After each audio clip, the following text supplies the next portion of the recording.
Right, part 42. Got some catching up to do with you, like a little bit of explaining. I don't know if you see the short I posted, 23.5. It did run the other day, but like the time before it ran, it hasn't run again since. I've been doing all sorts trying to get this thing to run. It will not run. But I have soaked the rear cylinder and then drained the pump out, and then filled the air all back up, whatever. Compression tested it again, and I've now got the rear cylinder bumped up to 150 psi. So we've definitely not got a compression issue with this thing. Now, I bought on eBay a pair of matched original coils, second hand obviously. I did try to find some new ones, but I could only find one new old stock one. Yeah, but obviously these are a matched pair, so I'm hoping maybe something to do with that, and she's going to strike straight up today, but I don't know. I've got a few oil leaks I need to fix since I've been fucking about with stuff, but we'll worry about that when it runs. But if it don't run today, it's pretty much it's done. I had the chance of buying another one yesterday. That caused some tension in the house. She's had enough of the thing. I've got no more money to chuck into this one. I got no more money to buy another one. But that's what I was going to do. Yeah. So realistically, if I can't get this bike running today, then I'm going to have to put it back together as best as I can and sell it as a project. So this might be the last video of the Virago project. Right, I'm now going to rig up this to them new coils, and then when I start cranking it over, I can see whether I'm still getting signals, whether it's dropping out or not, or whatever. But that's jumping ahead a step. First, I was messing around with the needle position on the needle, obviously, yesterday. So first things first, I'm going to go back and put that back to bang in the middle where it was. Then I've got all these jets I can try. It's currently got a 35 in it, I believe. I thought I had a 32.5. Oh, hang on. Yeah, that might be one I've taken out. And yeah, these are so hard to see. Yesterday, to catalogue them like I have done on that bit of cardboard, I had to get the wife to take a photo of them. Let me just turn that over. Still can't see it. Hang on. 1 second.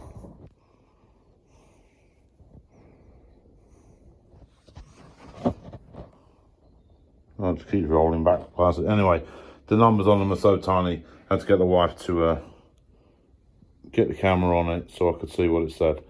I think that's a 32.5. I should add that to my cardboard. But yeah, as you see, I've got jets for loads of carbs. Yeah, I know, but it's the pilot jets that need to be right for the idle circuit on this shit box to run. I've been getting confused with some bits and bobs on the carb, which I believe I'm now more understanding of. I did a lot of reading yesterday. Yeah, I believe it wants a leaner jet in it, but if we're having ignition problems, then that would, yeah. So we need to make sure that this is doing its thing properly, and that before we move on to this. So timing, power flash, spark. We've got good compression now on the rear. Did I tell you? 150 psi. I let it soak for a little bit and then cleared it out and tested it, 150 psi. And the front cylinder had already jumped from 90 to 100, so that's absolutely spot on. I haven't tested that one again, but yeah, I'm going to get on with resetting that how it was, and then we'll get to testing this bloody coil firing ignition circuit bollocks. I just had a thought, it'd be good if you lot could like see what I was doing the whole time, because then you'd get a bit more out of it. You know what I mean? But doing this one-handed is going to be impossible, and I'm doing it on my iPhone, so there's not really a way to attach it to my head and, well, still be able to do stuff and what have you. Right, well, I'll give you a little. In here is your throttle slide, and as I was about to explain, there's a spring as well, so be careful. Take these little screws all the way out so you don't lose them.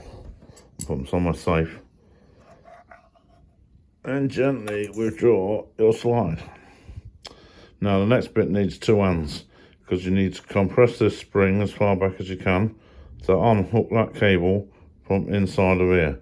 Now there's a little plastic retainer which you can tip back with a spring, and then it pops out, and then I'll show you what the score is off that, because obviously I can't do all that one-handed. There you go, easy as that. You compress the spring, tip it back. This falls in out of that metal groove there, which retains the throttle cable.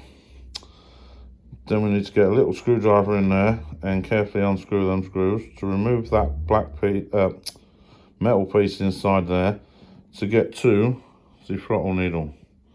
So I'll do that, because obviously that's again not a one-handed job. Right, that's the needle removed, and the camera's having problem focusing on it. Let me see if I can. Here we go. Now you see I've got it second from the top. I had it from second from the bottom yesterday, but I'm going to bang it. Oh, that clip's a bit wobbed, isn't it? I'll straighten that back out, and then we're going to bang it straight back in the middle again, where it should be. Yeah, that clip is well wobbed. I must have done that, ripping it off. So what I'll do is I use a little pick and pop them off. You got to be careful, otherwise you'll lose them. This is actually one from a different carb that I had to rob because I already lost it. And then when you fuck ass the bar and got it about to go off, look for the notch and the notch and slide it back in carefully. Do the screws back up nice and tight, the little gasket there. We should be good there. Then we're going to get around to trying to see what these coils are doing. Right. So I don't know how this is going to work out. We're going to attempt to. Right, what I need to do, what I think about it, I need to stop cranking on the throttle, because apparently if the pilot and stuff's set right, it should just run. If it needs any extra fuel, choke out. So let's just see what it sounds like and see if we get any action on that meter over there.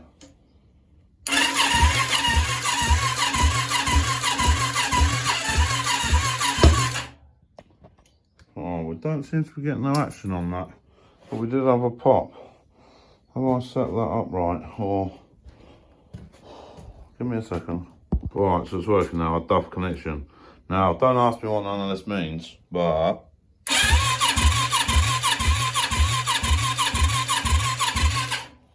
that means to me it's getting a signal, at least to that coil, which I think was the front coil then, which has always been the dodgy coil.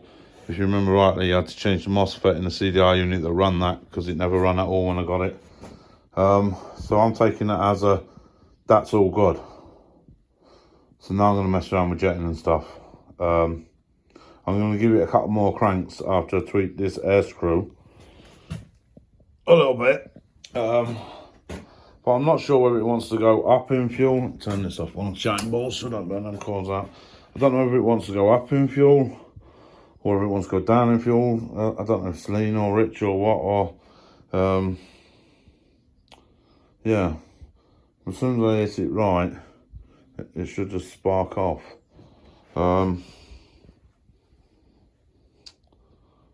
Yeah, jetting's a bit of a pain in the ass, because you've got to take the bottom off the carb, and it's a little bit more of an involved job than doing the throttle needle.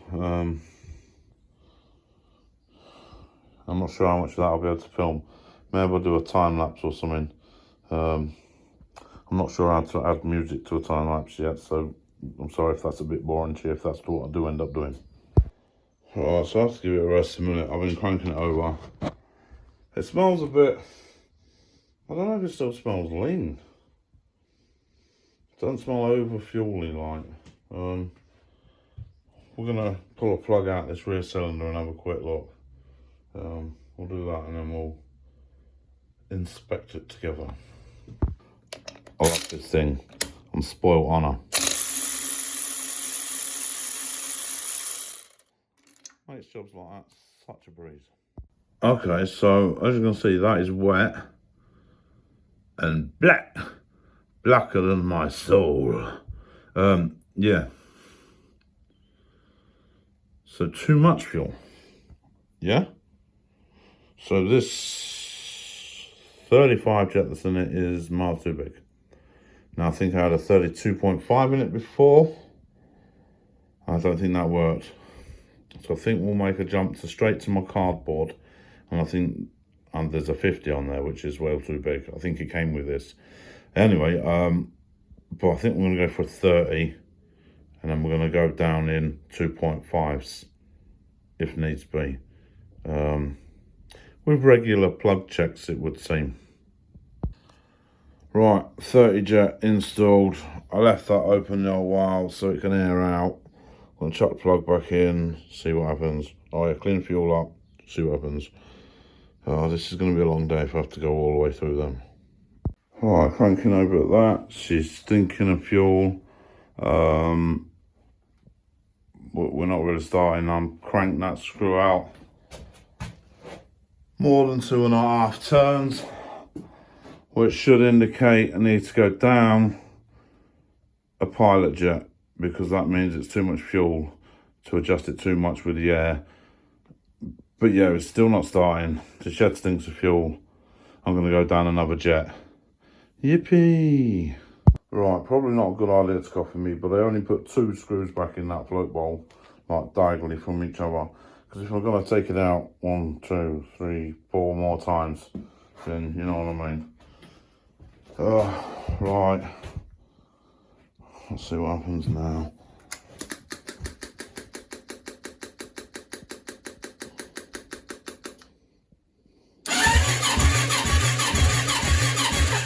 Oh, we're pitting fuel. Sticky float. 1 second. That is not so good. I think it was coming out the overflow. I'm not sure now whether it was coming out of this. Either way, that was not good. No, it was coming out the overflow. Why? Let's give it a little tappy tappy. Let's reach over and turn the ignition on again. You keep your eye on that for me.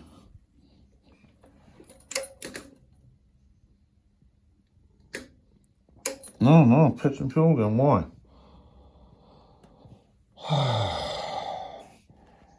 What is the problem there then? Back in a minute. Again, we have nothing. Still smells like fuel, but I've spilt fuel everywhere now, so who knows. Let's check this plug again before I go inside for a brew.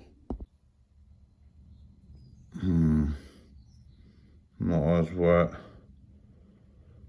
Not as black. Does that indicate we're in the right direction? I don't know. But either way, it's time for a brew. Before we come back and, well, go further down the rabbit hole. Right, Richard said maybe the fuel pump's overpowering the car. So what I'm going to do is I'm going to unplug the fuel pump for now. We'll give it a couple of cranks without it.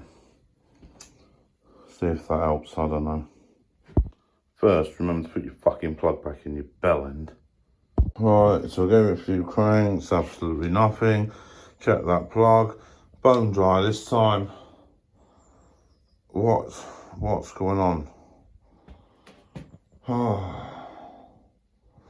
I think this battery might be going dead a bit because spark seems a little bit weak. Got another one on charge there, hopefully that's charged enough. Give it a few cranks. Let's put the plug back in and try a new battery. Well, it was sounding closer then, but it's still not quite, just popping off. I think I'm gonna change the plugs back for the split fires, the Bosch job is, and try it again. Oh, come on bike, because, I mean, if not, you are for sale today. That was sounding better again. But again, really stinks of fuel. I had to screw out that air screw a lot more. I need to go down again in a jet size. This is starting to drive me up the fucking wall doing these jets, you know. But come on, this is its last ride. We need to get it. We can't be far off. We can't be. Not sponsored. So according to my little chart, we've not got many left. Now don't ask me where the 17.5 or the 15 are, because I really don't know where they went.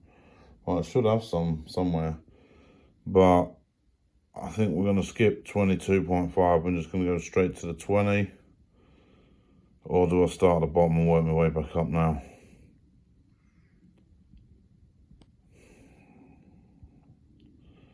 Fuck it, I'm going to stick a 12.5 in it. It's close, but it's just, listen.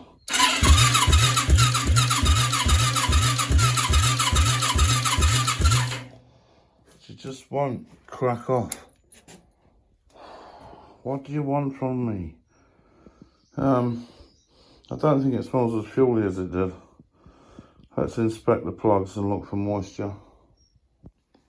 I've only got one more size smaller jet. Surely it can't be smaller than the 10. How's it even going to run on that?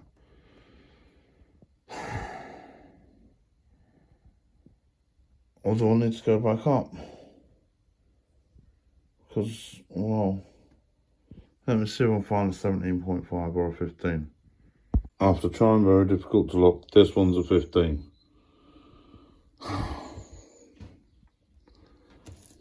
Oh, there's a couple more in there. I'll take them with me.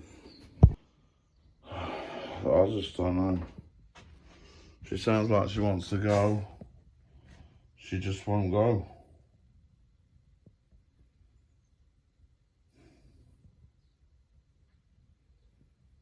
I mean, we had the CDI unit checked with the test tune I used earlier. That was putting an output to the coil, so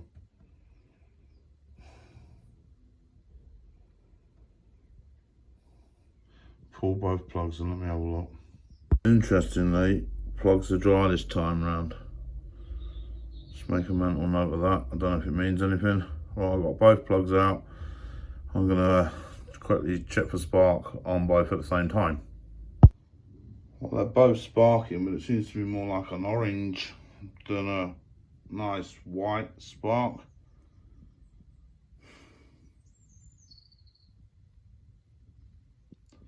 I'm going to go and clean the earths up on these new coils and see if that helps. Well, it's sparking, but I still don't think it's very strong. Could this all be a voltage issue? Could this all be down to the CDI unit? I don't know. But it's getting to medication o'clock. I'm not giving up yet. We're still halfway through the day. We've got till the end of the day. So fingers crossed. Listen, someone listen and tell me what it needs. What?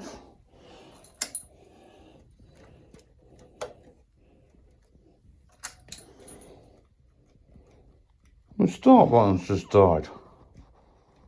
Oh, you are bloody kidding me. No, I'm an idiot. I hit the kill switch. Right, ready?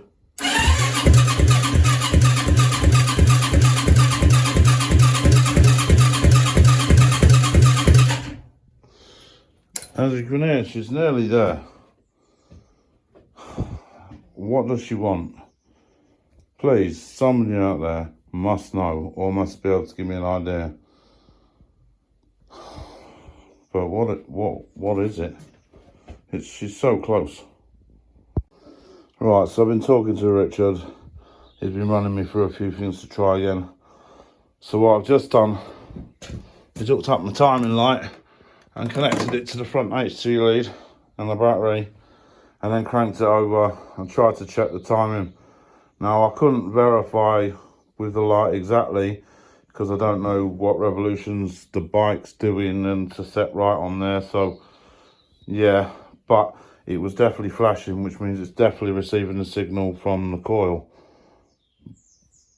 But that doesn't mean that that's a good signal. I think I'm going to try chuck the old coils back in, because I think they were a better spark than these new ones. And if that's the case, then these ones are going back. Oh, that must have been a false reading or something yesterday, because that's a 60 something psi, which is still more than it was, but not enough. I fear she's dead, but it has run. The cylinder has run. This was the cylinder that always run, even though it is the worst cylinder.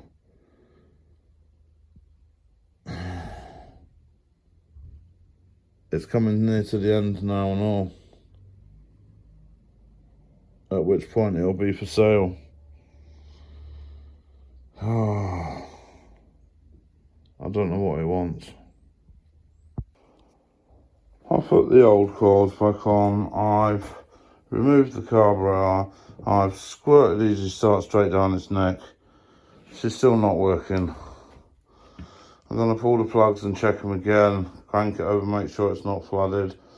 Then I'm going to try and start again, but I'm running out of patience with this. And we're running out of time. Well, I'm just putting this plug back in, but we just had beautiful white spark now from the old coils. Yeah, so them other ones are going back because they're obviously duff. Just got weak orange shit spark. But still then, why did it not fire? And with the Easy Start, she's just pop in again and not quite going. But not if you squirt too much in. Starting to think this manifold might be causing me a lot of my problems. I don't know. But we're down on compression here. We're running out of time. It's not looking good for this point. Well, I cheated a little bit and I stuck a bit of oil down the rear cylinder to bump up the compression a little bit. Squared a bit, Easy Start straight down the intake and boom, it cracked straight off, just like for a split second, and then nothing. We're stuck with a compression issue.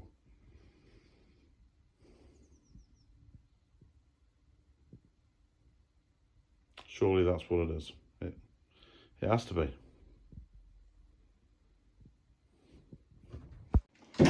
I reckon I'm fighting a losing battle. It's got to be compression, it has to be, I don't know. It nearly popped off with a bit of oil down its neck. So, I don't know. I've got a bloody delivery of some parts for my dad's car coming, so I've had to come back inside again.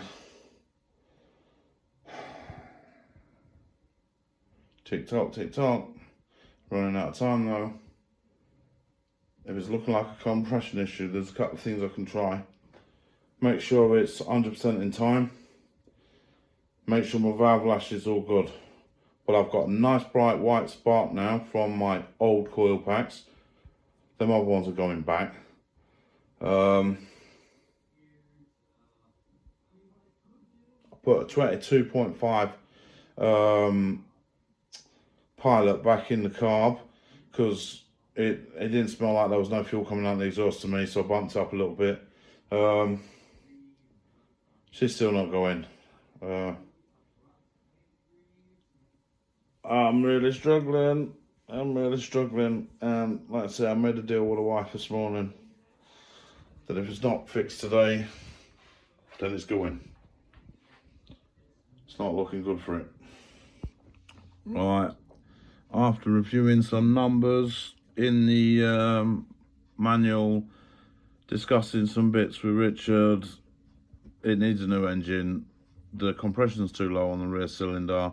It's not even really high enough on the front cylinder. That's it, game over. That's the end of Project Virago. it's starting to cause tension at home. I can't afford to chuck the money in it that's required, so I guess it's for sale.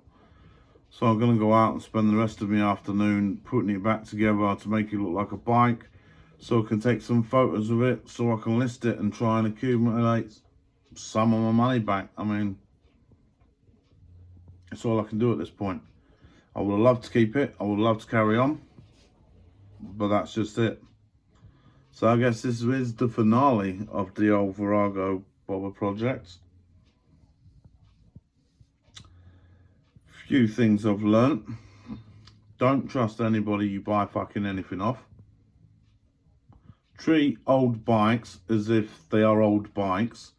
Make sure you compression test them and stuff and what have you, because that could have saved me a lot of bollocks right from the start.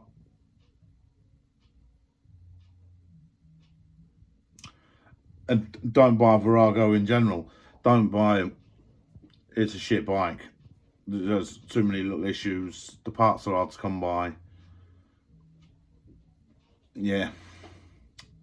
So on that sad note, we're gonna bring it to an end. If you like the video, give it a thumbs up, consider subscribing and all that. See how much money I can get back for the Virago to see what then I can put it into for the next project. Because I've always got a project on. That's the problem with me. Yeah. Can't keep the wife sweet. It's just not happening with this bike, so it is what it is. I'll add this to the playlist. I'll put a listing on the, probably going to put it on Facebook Marketplace and the Virago forum and what have you. So if you're interested in buying it, have a look out for it. Yeah, that's what it is. Cheers.